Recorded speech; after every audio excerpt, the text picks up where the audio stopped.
지난 한 주간 바벨론에서 다니엘처럼이라는 특세 말씀을 통해서 우리가 큰 은혜를 받았습니다. 특세 말씀의 핵심은 고통과 위협에 직면한 상황에서도 다니엘처럼 거룩한 신앙인의 정체성을 결코 잃지 말자는 것이죠. 오늘 본문도 특세 말씀의 주제와 일맥상통합니다.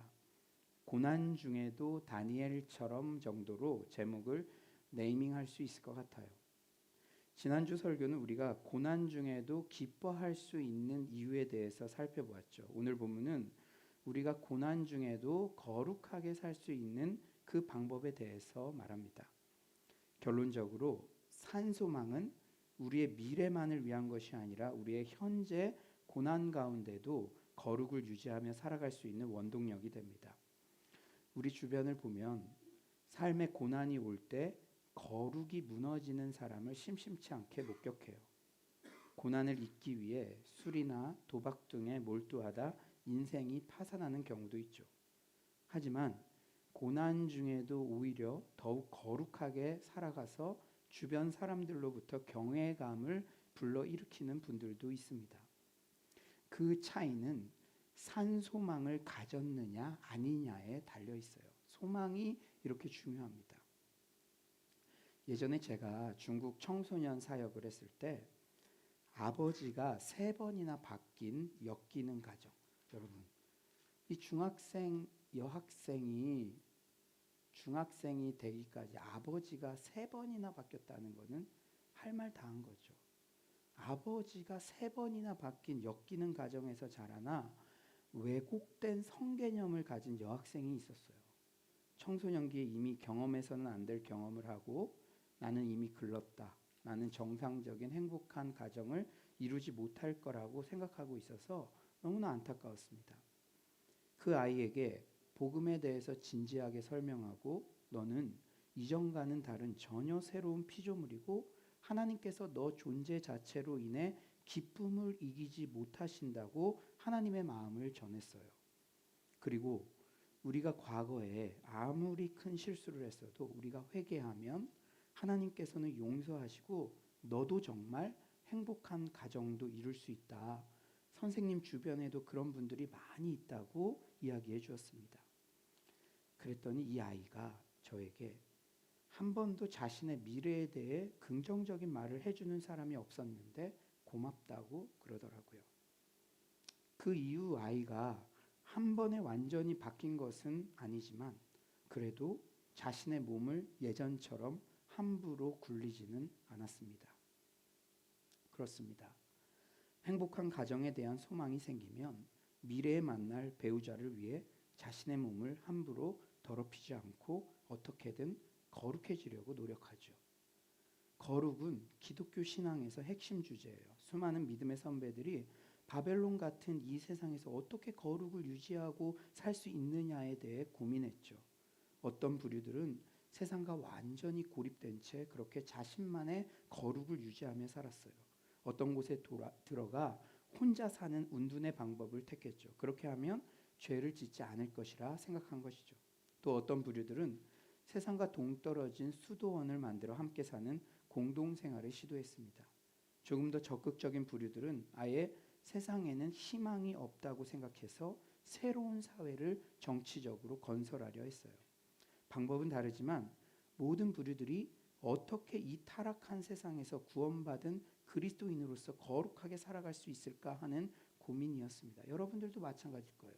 회사에 가는데 그 문화가 너무 거룩하지 않으니까 어떤 분은 회사를 사직하는 분도 있을 것이고 그래서 수도원 같은 곳에 가서 들어가서 아니면 기독 정당을 만들어서 이 판을 다 갈아엎어버리겠다. 그런 마음을 우리 젊었을 때 한 번쯤은 가져본 분들이 있겠죠.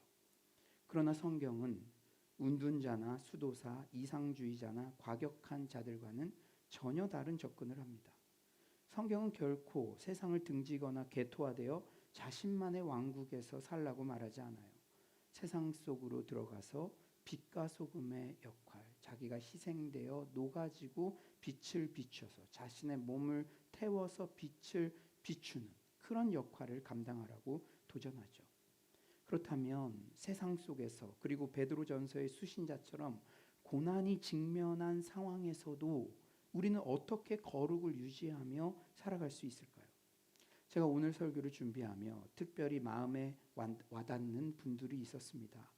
처음에는 그래도 잘 버텼는데 고난이 길어지다 보니까 이제는 될 대로 되라.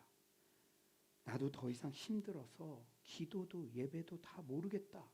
이런 생각을 스치듯이 한 번이라도 하신 분이 있다면 오늘 설교가 특별한 도전과 위로가 되기를 간절히 축원합니다. 우리가 고난의 상황에서도 거룩을 유지할 수 있는 방법, 다시 한번 강조하지만 바른 소망을 갖는 것입니다. 무엇을 갖는 것이라고요? 소망. 고난 중 거룩의 키포인트는 바로 소망입니다. 우리 13에서 15절을 다시 한번 다 같이 읽어볼까요? 시작. 그러므로 너희 마음에 허리를 동이고 근신하여 예수 그리스도께서 나타나실 때에 너희에게 가져다 주실 은혜를 온전히 바랄지어다. 너희가 순종하는 자식처럼 전에 알지 못할 때에 따르던 너희 사욕을 본받지 말고 오직 너희를 부르신 거룩한 이처럼 너희도 모든 행실에 거룩한 자가 되라. 여러분, 지금 사도 베드로는 이 세상에서 거룩을 유지하기 위해 해야 할 일을 빠른 호흡으로 전하고 있어요. 5개의 동사가 마치 스타카토처럼 탁탁탁탁탁. 마음의 허리를 동이고 근신하여 사욕을 본받지 말고 거룩하라, 은혜를 바랄지어다. 베드로 사도는 모든 명령을 강조하기 위해 단문을 사용했어요. 너무 강조하고 싶고 급하면은 길게 말할 수 있습니까? 탁탁탁탁탁. 그런데 이 본문의 헬라어 원문을 보면 다 같은 동사가 아니에요. 마음의 허리를 동이고 근신하여 사욕을 본받지 말고는 이 주동사를 수식하는 분사이고, 은혜를 바랄지어다와 거룩하라, 이 두 가지 동사만 메인이 되는 주동사입니다. 그러니까 뭐죠? 은혜를 바랄지어다, 즉 소망과 거룩하라를 동일선상에서 강조해서 소개하고 있다는 것이죠. 서두에서 말씀드린 것 같이 바른 소망을 가진 자만이 거룩을 유지할 수 있습니다. 성경은 이 세상에서 거룩하게 사는 방법은 바로 주님이 주신 이 올바른 소망을 바라보는 것이라고 말씀해요. 우리 요한일서 3장 3절 스크린을 한번 봐볼까요? 제가 한번 읽어드릴게요. 주를 향하여 이 소망을 가진 자마다 그의 깨끗하심과 같이 자기를 깨끗하게 하느니라. 소망을 가진 자만 깨끗하게 할 수 있다는 거예요. 그렇다면 어떻게 바른 소망을 가질 수가 있을까요? 베드로 사도는 3가지 분사를 통해 바른 소망을 가질 수 있는 3가지 태도를 소개합니다. 첫째는 뭐였죠? 마음의 허리를 동이라. 여러분, 어떤 허리를 동이라고요? 마음. 여러분, 지난 일주일 동안 여러분의 마음을 얼마나 들여다보셨어요? 여러분 마음을 얼마나 의식하며 살았습니까? 1세기에는 사람들이 빨리 걷거나 달리기 위해 선행되어야 할 일이 있었어요. 걸음을 빨리 하려면 그들은 목적지를 향해 출발할 때 걸려 넘어지지 않기 위해 먼저 길고 헐거운 겉옷을 모아 끈으로 동여야 했습니다. 출애굽 이스라엘 백성들도 그 급한 상황에서 허리를 동이고 어린 양의 고기를 먹었죠. 출애굽기 12장 11절은 이렇게 말씀하시죠. 너희는 그것을 이렇게 먹을지니 허리에 띠를 띠고 발에 신을 신고 손에 지팡이를 잡고 급히 먹으라. 허리에 띠를 띠고 급히 먹으라. 사랑하는 여러분, 오늘 말씀을 주목하십시오. 베드로 사도는 고난당할 때 무엇보다 마음 관리를 강조하고 있어요. 너희의 생각을 하나로 모으라. 너희의 마음이 하나님을 위해 일을 할 때 그 어떤 것도 그것을 방해하지 않게 해라. 다시 말해, 마음을 그냥 내버려 두지 말고 훈련된 마음을 가지라는 거예요. 훈련된 마음. 고난의 상황에서 언제 마음이 무너집니까? 여러분들 중에 고난 중에 계신 분 있으세요? 다 고난 중에 있죠. 언제 마음이 무너지던가요? 죄송한 말씀이지만 아무것도 안 하면 마음은 저절로 무너집니다. 우리가 고난당할 때는 특히 우리의 마음 가는 대로 그냥 내버려 두어서는 안 돼요. 어떻게든 예배 자리에 나오고 말씀을 듣고 부정적 마음이 자리 잡히지 않도록 적극적으로 마음 관리에 승리할 때 고난 중에도 바른 소망을 가질 수 있는 것입니다. 고난이 닥칠 때 우리가 우선적으로 생각해야 할 것은, 그래, 내 마음을 적극적으로 관리하겠다, 절대 마음 가는 대로 내버려 두지 않겠다, 이런 결단이 필요한 줄 믿습니다. 다음에 근신하라는 교훈도 같은 교훈을 전하고 있어요. 얼마나 중요하면 같은 교훈을 전하고 있어요. 반복해서. 근신하다라는 단어는 술 취하지 않고 정신을 차리다라는 의미예요. 정신 차려라. 고난의 때는 비상식입니다. 자다가 깰 때예요. 개인의 삶에 고난이 닥칠 때, 우리 가정의 공동체에 어려움이 예상될 때, 나라가 혼란스러울 때, 그때는 기도의 자리로 나가야 될 줄 믿습니다. 가능하다면 특별 금식도 해야 되죠. 응답 받을 때까지. 왜? 고난의 때이니까. 고난의 때인데도 정신 못 차리고 세상의 가치관에 취해 있으면 안 돼요. 근신하라는 단어가 뭐라 그랬죠? 정신 차리고 술 취하지 말라. 세상에 취하면 안 돼요. 지금 고난의 때인데도 세상의 가치관에 취해서 엉뚱하게 사는 사람들이 있다는 것입니다. 그러니까 베드로 사도가 정신 차려. 정신 차려. 너희들 정신 차려. 사랑하는 여러분, 나이가 지긋하신 분들은 다 아시죠? 전도서. 이 솔로몬이 나이 지긋할 때 썼잖아요. 전도서에는 일할 때가 있고 놀 때가 있고 씨를 뿌릴 때가 있고 거둘 때가 있고 평안할 때가 있고 고난받을 때가 있고 범사의 때가 있다고 했어요. 여러분, 우리 인생이 항상 고난만 있지 않잖아요. 그런데 고난의 때는 다르게 살아야 된다는 것이죠. 자녀가 죽어가는데도 한가하게 놀고 있는 부모가 있으면 주변에서 얼마나 한심하다고 하겠습니까? 고난은 하나님 사랑의 메가폰이에요. 우리 가정에 고난을 통해서 너가 나에게 좀 더 가까이 오기를 원한다. 하나님은 언제나 말씀하시죠. 그런데 우리가 세상에 취해서 민감하지 않으니까 하나님께서는 고난을 동원해서라도 우리 가정이 기도하는 자리에, 예배의 자리에, 하나님 앞에 나아오기를 바라고 계신 줄 믿습니다. 고난의 때일수록 하나님의 음성에 늘 귀를 기울이고 영적 나태에 빠지지 않도록 깨어있는 정신적인 자세가 필요합니다. 근신하라는 명령은 또한 삶에서 직면하는 고난에 대해서 객관적이고 현실적으로 볼 수 있어야 함을 강조해요. 우리가 고난을 당할 때요, 자칫 잘못하면 우리 자신의 상황을 너무 침소봉대, 과장되게 말하거나 나만을 바라봐 달라고 하거나 어떨 때는 현실을 도피하고 거부할 때가 있습니다. 저도 그랬어요. 여러분, 제가 심리학을 부전공했거든요. 보니까 이제 심리학엔 죽음 준비 교육 뭐 이런 것 있었어요. 그런데 이 불치해병 진단을 받은 환자에게 나타나는 초기 심리가 처음에는 왜 이런 일이 나에게, 하나님께도 나에게도 주변에도 분노하다가 조금 지나면 이거 오진일 거야. 큰 병원 가야겠어. 이렇게 부인한대요. 분노와 부인이 이 병에 걸린 분들의 그런 과정들이라는 것이죠. 하지만 호랑이 굴에 물려가도 정신만 차리면 된다는 우리 속담도 있습니다. 오히려 고난이 밀려올수록 근신하라. 잠시 멈추어 서서 처한 상황에 대해 객관적으로 파악하는 자세를 가져야 합니다. 리더십의 모델로 꼽히는 느헤미야도 위기와 고난 앞에서 우선 깊이 생각했어요. 느헤미야 5장 6에서 7절이죠. 내가 백성의 부르짖음과 이런 말을 듣고 크게 노하였으나 깊이 생각하고 귀족들과 민장들을 꾸짖어 그들에게 이르기를 너희가 각기 형제에게 높은 이자를 취하는도다. 분노가 일어났어요. 고난이니까, 위기 상황이니까 분노가 일어났겠죠. 그러나 분노를 표출한 게 아니라 깊이 생각했어요. 그리고 깊이 생각하고 이런 문제가 생긴 것이 동족들 간에 이렇게 높은 이자를 취하고 형제들을 이렇게 어렵게 하는 그 탐관 오리들, 노블리스 오빌리지가 일어나야 되는데 그런 모습들이 문제의 원인이구나. 문제의 원인을 정확하게 파악했다는 것이죠. 느헤미야는 고난과 위기 등 분노가 올라올 때 그 감정에 사로잡히지 않았어요. 그 분노를 터뜨리는 것이 아니라 깊이 생각했다는 것이죠.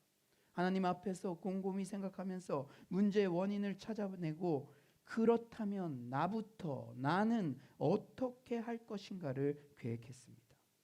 사랑하는 여러분, 고난의 때는 어쩌면 지금까지 살아온 나의 인생을 진지하게 되돌아볼 수 있는 기회가 되어요.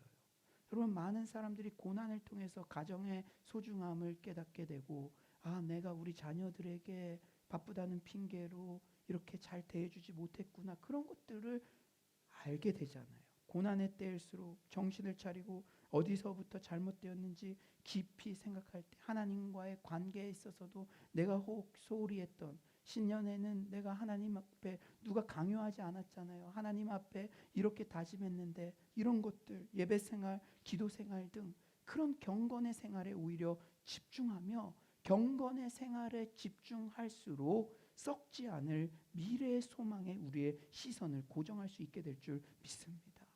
우리의 감정에 침몰되면요, 좀 생각을 해야 되는데 감정에 침몰되면 영적인 미래의 소망을 바라볼 수가 없게 된다는 것이죠.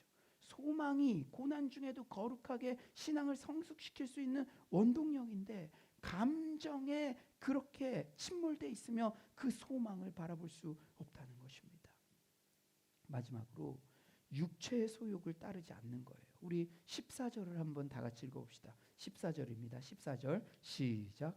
너희가 순종하는 자식처럼 전에 알지 못할 때에 따르던 너희 사욕을 본받지 말고. 베드로 사도는 우리의 신분을 명확히 밝히고 있어요. 크리스천은 비포와 애프터가 확실해야 합니다. 이제 우리 모두는 마귀가 아닌 하나님께 순종하는 하나님의 자녀예요. 그렇다면 이제 전에 하던 일을 청산해야만 합니다.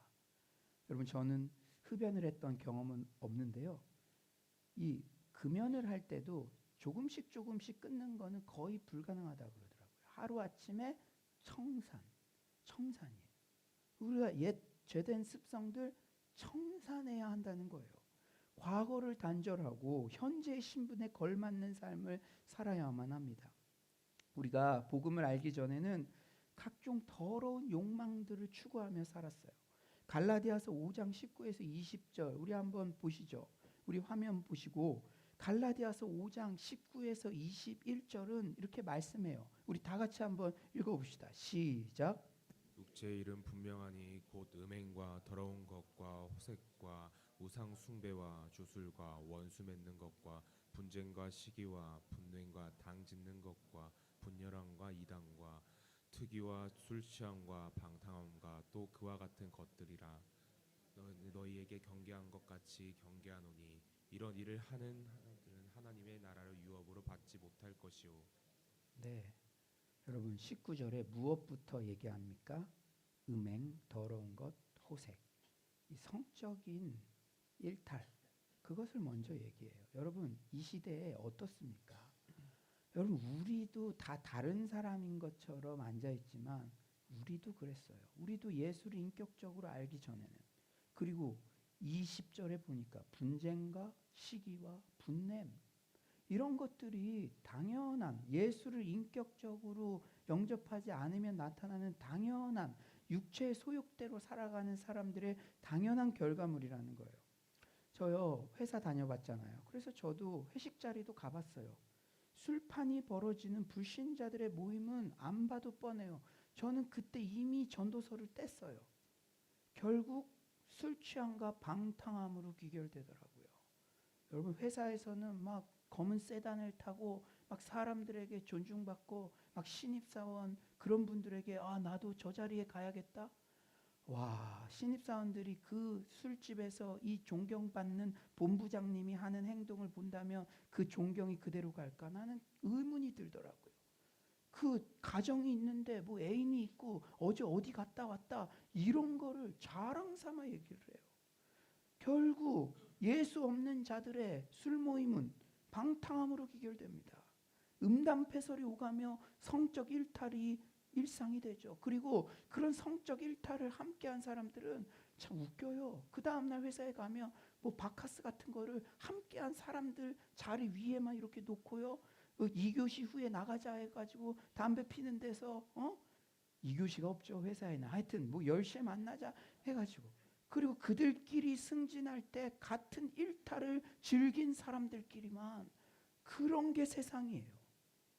서로를 비방하는 말들도 예사로 들려요. 술 먹을 땐 기분 좋았는데요. 이 사람 화장실 가면 여러분 모르는 척하고 앉아 계신데 이래요. 지금도 세상에 예수 없는 모임은 이렇다라는 거예요.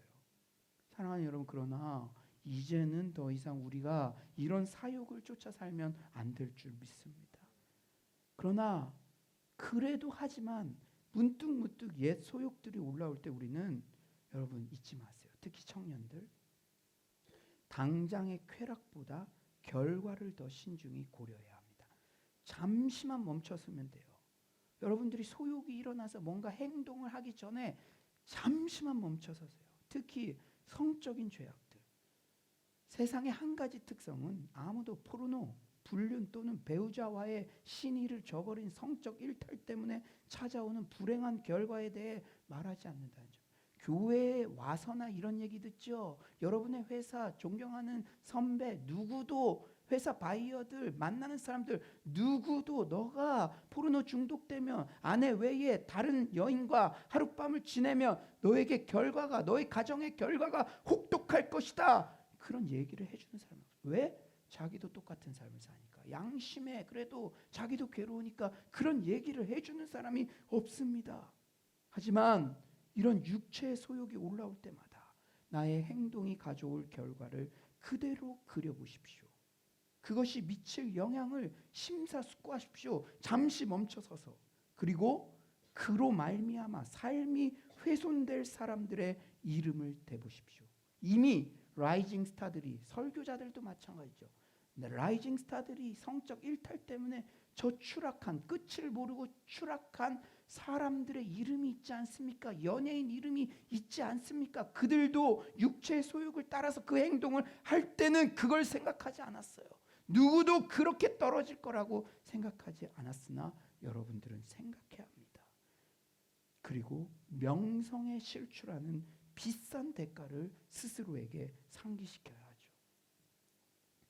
사랑하는 여러분, 육체의 소욕에 빠져 살면 눈빛부터 맛이 가버려요. 눈빛부터. 제가 중국 유학생들 한 60명, 70명 같이 살았으니까요. 그러면 걔네들이 나한테 와서 목사님은 무슨 신내림 받았어요? 목사님이 신내림? 이렇게 막 나를 잘 못 쳐다보겠다는 거예요. 말씀을 전할 때도 꼭 자기한테 하는 얘기 같다는 거예요. 저 그런 은사 받은 거 없습니다. 근데 눈빛은요, 마음의 창이에요. 여러분들도 다 알 수 있어요. 내가 지난 일주일 동안 경건하고 거룩하게 기도하고 예배 생활에 승리하다가 주일 예배 온 때랑 서로도 느낄 수 있어요. 사랑하는 여러분, 육체의 소욕에 빠져 살면 눈빛부터 맛이 가버리죠. 그저 자신의 욕망의 노예가 되어 그 욕망을 충족시키는 데만 혈안이 돼요. 제가 외람된 얘기, 좀 죄송한 얘기 드리려고 하는데요. 제가 오늘 이 말씀, 이 문구를 적을 때 처음에는 그저 발정난 짐승처럼 자신의 욕망의 노예가 되어 이렇게 적었다가 주일 아침인데 그러면서 제가 지웠는데 제가 왜 언급하는지 모르겠어요. 왜 언급하는지. 그 욕망을 충족시키는 데만 혈안이 되어 살아가는 삶에는 미래의 소망은 사칠 뿐이며 거룩은 물 건너갑니다. 여러분, 바로 앞에 자기 욕구 해소하려고 그렇게 사는 삶에 장차 오실 예수의 소망 가질 수가 없죠. 가질 수가 없어요. 우리는 이 상에서 고난 가운데도 거룩을 유지할 수 있는 방법은 바른 소망을 갖는 것인데, 바른 소망을 갖기 위해서는 마음의 허리를 동이고 근신하고 육체의 소욕을 거부해야 함을 살펴보았습니다. 그렇다면 사랑하는 여러분, 바른 소망, 산 소망의 본질은 과연 무엇일까요? 우리 13절을 다 같이 읽어봅시다. 13절입니다. 시작.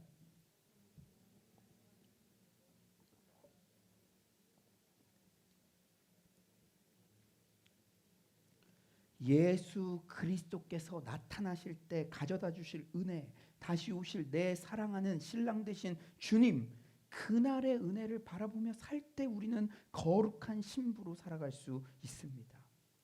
저의 대학원 동기 중에 북중 접경 지역에서 복음을 전하다가 중국 감옥에서 1년여의 옥고를 치른 온성도 선교사님 아내가 계셨어요. 제가 최근에 공부하잖아요. 근데 동기 중에 한 선교사님이 남편인데 그 선교사님이 진짜 중국 감옥에 가셨어요. 1년 이상 옥고를 치르셨어요. 복음 전하가 중국 감옥이에요. 그런데요, 얼마 전 선교사님이 석방되셔서 지금 왕성하게 간증 사역을 하고 계신데, 아까 그 이번 청년 연합 수련회 첫째 날 그 간증과 말씀을 전하십니다. 근데 저도 그분을 사석에서 만났는데요, 1년 동안 중국 감옥에서 그렇게 핍박을 받고 그랬어도요, 기쁨이 넘쳤대요. 기적을 경험했대요. 마치 바울과 실라가 그 감옥에 있었을 때 그런 기적처럼 오히려 저희들을 위로해 주더라고요. 저는 너무나 강건하게 기쁨 가운데 있다가 왔습니다. 근데 얼굴이 거짓말하는 게 아니야. 여러분 그럴 때 있잖아요. 말은 그렇게 했는데 얼굴은 죽상이야. 저는 소망이 있어요. 그러면 아이고 막 기도하잖아. 진짜요. 예. 제가 그래서 참 도전을 받았습니다. 그런데 그 사모님을 학교에서 만날 때만 해도 남편은 중국 감옥에 갇혀 있고 딸이 둘이었어요. 7살, 5살이었나? 사모님이요, 딸에게 처음에는 얘기 못했대요. 아빠 왜 안 와? 근데 일주일 돼도 안 오고 한 달이 돼도 안 오고 6개월이 돼도 안 오니까, 그런데요, 그 딸 둘과 사모님이 그 기가 막힌 상황을 3개월, 6개월, 9개월, 1년 버티고 있는 모습이 참으로 가슴이 아팠습니다. 그런데 석방 날짜가 다가올수록 그 사모님이 얼마나 기뻐하고 얼마나 자신을 단장하는지 1분 1초의 시간도 허투루 보내지 않는 모습을 보았어요. 오롯이 다시 만날 남편에게만 모든 생각을 집중하는 모습이었습니다. 사랑하는 여러분, 무엇을 보느냐가 중요해요. 시선 관리가 신앙의 핵심입니다. 요한일서에서 세상의 것을 정의할 때 한 가지가 바로 안목의 정욕이었죠. 특히 남성들은 성적 유혹에 있어 시각에 약해요. 여러분, 이것은 결혼을 한 청년이나 유부남이나 저 같은 담임 목사나 전도사나 권사나 집사나 장로나 다 예외될 것 없습니다. 그러므로 우리는 혼자 있는 시간을 시스템적으로도 줄여야 돼요. 시선 관리에 승리해야 됩니다. 이 땅에서 썩어질 유한한 세상 것들 바라보면 세상 썩인 사람이 돼요. 여러분 3박 4일 수련회 같이 갔을 때랑 동창의 친구들, 불신 친구들이랑 3박 4일 유럽 여행 갔을 때랑 갔다 오면은 어떻게 변해버려요. 어떻게 변해버려요. 늘 동창회 가서 세상적인 얘기, 아파트 얘기, 그런 얘기만 하면요, 교회 올 때도요, 예배가 생각나고 오늘 어떤 말씀이 들릴까가 생각나는 게 아니라 저 한강변에 질비한 아파트만 보입니다.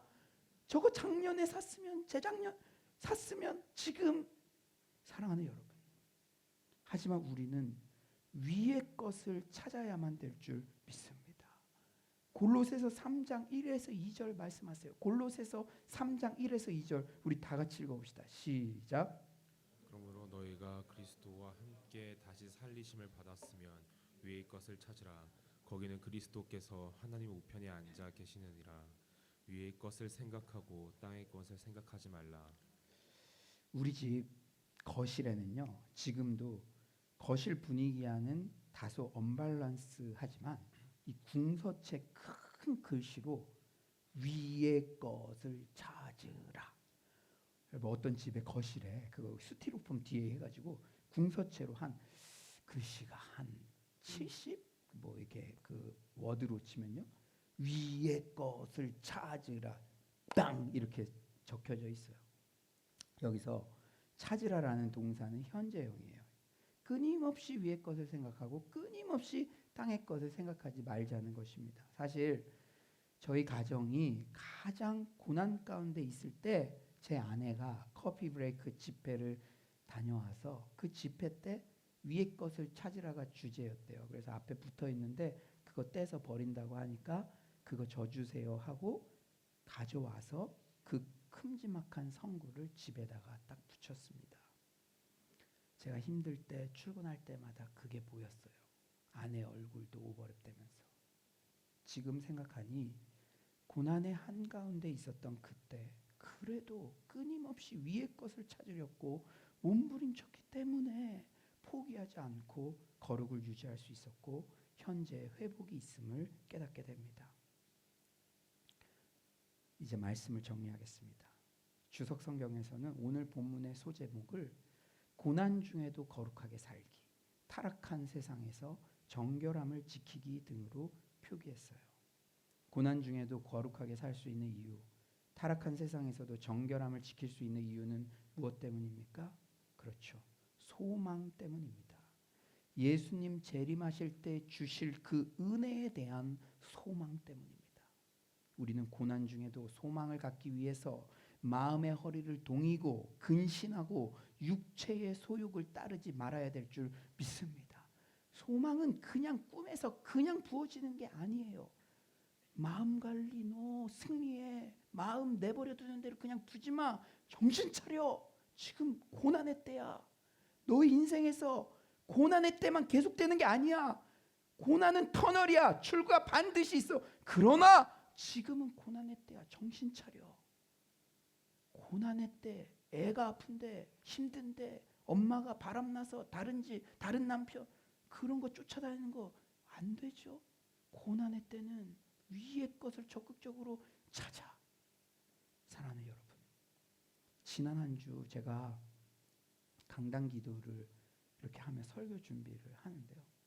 오늘 여러분들 이미 예상했겠지만 오늘 물난리가 났어요. 일부 예배 때. 그래서 일부 예배 다 물 퍼냈어요.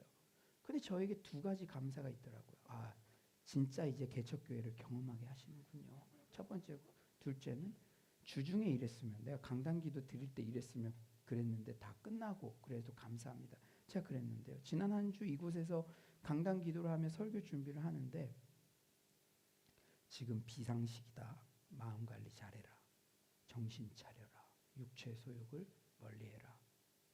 주님께서 너무나도 선명하게 제 자신에게 교훈하셨습니다. 그래서 지난 한 주 응답 받을 때까지 기도한다는 열망으로, 때로는 통성으로, 때로는 곡기를 끊어버리고 간절히 기도했어요. 그런데 한참을 기도하는데 처음 저를 향한 그 개인적인 권고가 이제는 서울로 공동체를 목양하는 저의 사명으로 연결되었습니다. 지금 서울로 성도님들 중 고난 가운데 있는 분들이 절대 마음 가는 대로 내버려 두게 해서는 안 된다. 경고음을 울려서라도 정신 차리게 해야 한다. 아직도 육체 소욕에 유혹받는 분들이 있다면 완전히 청산하게 해야 한다. 이런 천둥 같은 깨달음을 저에게 주셨습니다. 그리고 그 바로 다음 날 특세 때 많은 사람을 옳은 대로 돌아오게 한 자는 별과 같이 영원토록 빛나리라라는 말씀을 듣게 하셨습니다. 여러분, 여러분만의 거룩을 지키는 데만 힘쓰는 것이 아니라 많은 사람, 여러분의 사랑방언 거룩하게 살 수 있도록 함께 독려하고 함께 그 길을 갈 수 있게 그렇게 사랑을 베풀어야 된다는 것이죠. 아무쪼록 오늘 이 아침 성령이 교회들에게 하시는 말씀을 귀담아 듣고 고난 중에도 거룩에 승리하는 서울로의 모든 성도님들 되시길 간절히 축원합니다.